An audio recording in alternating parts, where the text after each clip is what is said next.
Hello. So,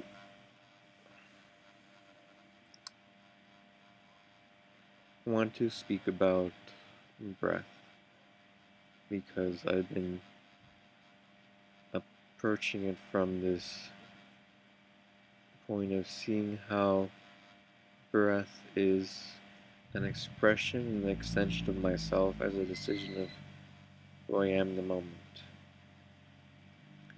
I am in control of my breath. So when my breath moves in a reaction, then something is misaligned there.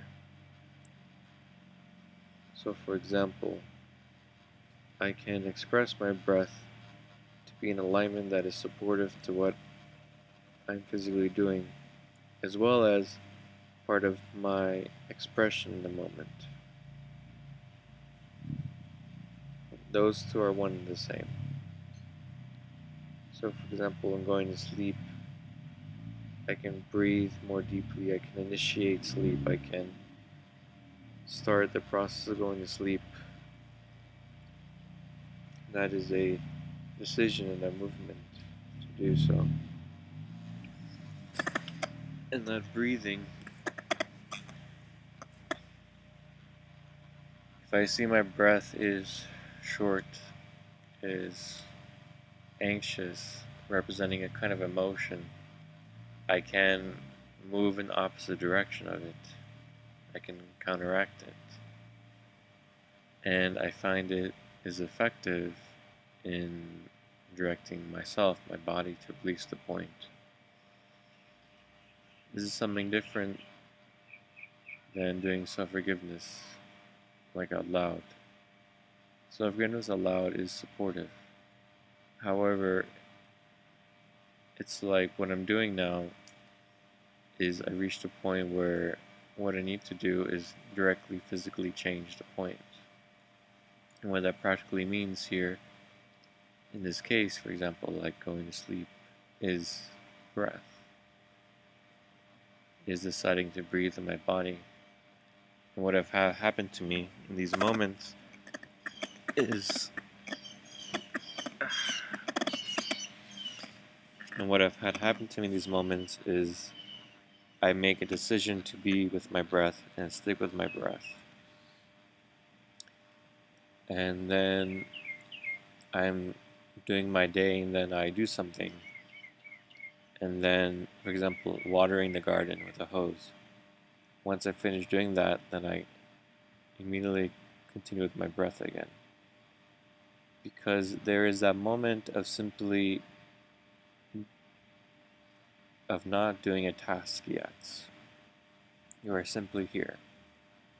Meaning you have watered the garden, you finish watering, like right now I'm recording a video, and this moment, there will be a moment where I'll finish with what my task is. And then naturally it is to return to breath because the next task isn't here yet. But within that breath, it is being supportive in who I am here in the moment, what I'm doing. And so now in these moments, I am awake. I'm not sleeping, I am awake. So my breath needs to support me, my body, you could say my brain, my mental faculty to be supported, you could say energized, you can say awake, and to see what the next task is, to move. And then eventually, I'll slow down. Like how it should be most days. Towards the end of the day, you start slowing down. You start relaxing. Maybe you make a decision to take a nap. Maybe that is effective for your work schedule. So then you actually initiate sleep. You start breathing, and then your breath changes. Because then you are simply here within the moment of preparing to go to sleep. And so your breath changes, and it should, to be supportive and effective for your body. The same thing with any other task you may be doing. Maybe it's exercise. Maybe your exercise is like Qigong or Tai Chi. or like yoga where you move slowly. So your breath is more at an even pace.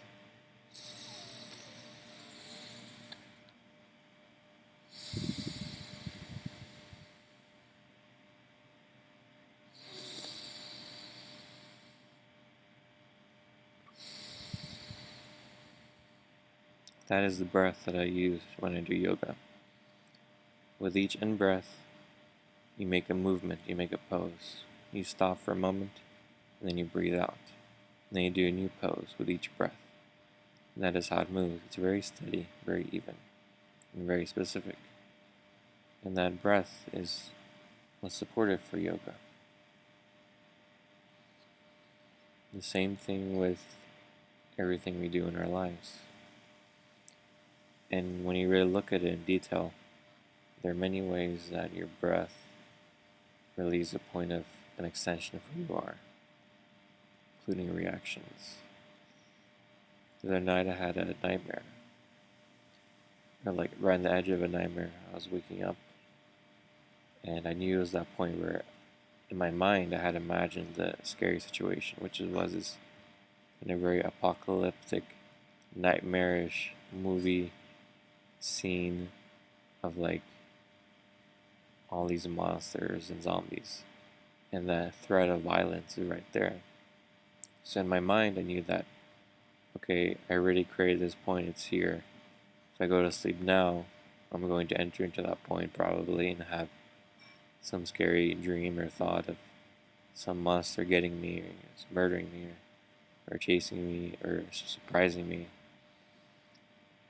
So I already knew that. But within my practice of breathing, I knew that I could see that my breath right now should be for sleeping, should be supportive for me.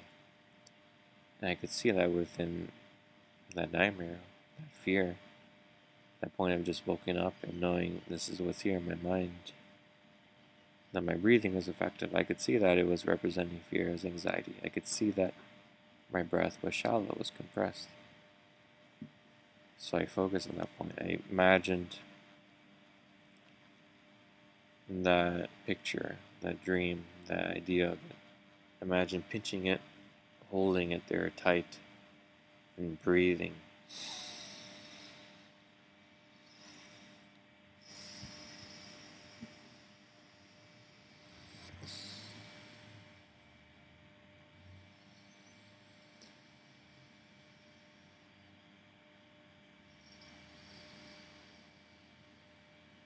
And that big breath that is for when I sleep,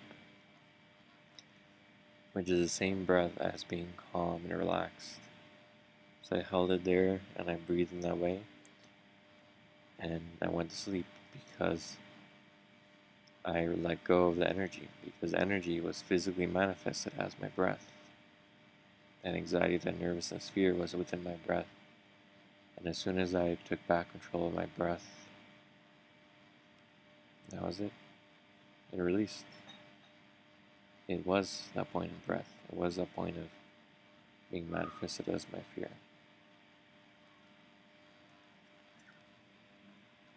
So this is something new that I did. I never really did this before. So I tested it out and it worked out. And so breath, it really is possible then to be aware of your breath in every moment. At least in the sense of how I described it here today. When you're not doing anything, you're breathing, you're here. You're looking and you're breathing. And when you're doing something right now, when I'm talking, I'm not thinking of my breath, but my breath is here. I guess that's one thing I noticed. If you're thinking about your breath, then something's off. You don't need to be thinking, you need to be breathing. You need to be one with what you're doing. So right now I use the breath in this video specifically to demonstrate it was here as a part of me. It was aligned. It wasn't in separation. It wasn't in possession. It wasn't in reaction. And in my nightmarish point, or there are other examples I have when I'm about my day and I have a reaction, There my breath is, let's say, possessed. There the point is emotionally manifested as my body is my breath and other parts of my body. And so it's taking back that point of the body and breathing. And it is naturally to return to breath and to utilize breath and express as breath and speak and communicate as it. Even had a moment where I was laughing very easily, very naturally, which I've had trouble doing, laughing. And I didn't mean to do it, but I realized that it's because I was communicating with my breath, I was here with my breath, and it just came out in this conversation naturally I was having. And so there's many dimensions to this, many points to consider and look at within this point of breathing. And something new. So I wanted to share that. And I tried it enough for a few days. There's a few days of trying it that I felt comfortable sharing it now. Okay. So, hope you enjoy the view. The trees are here.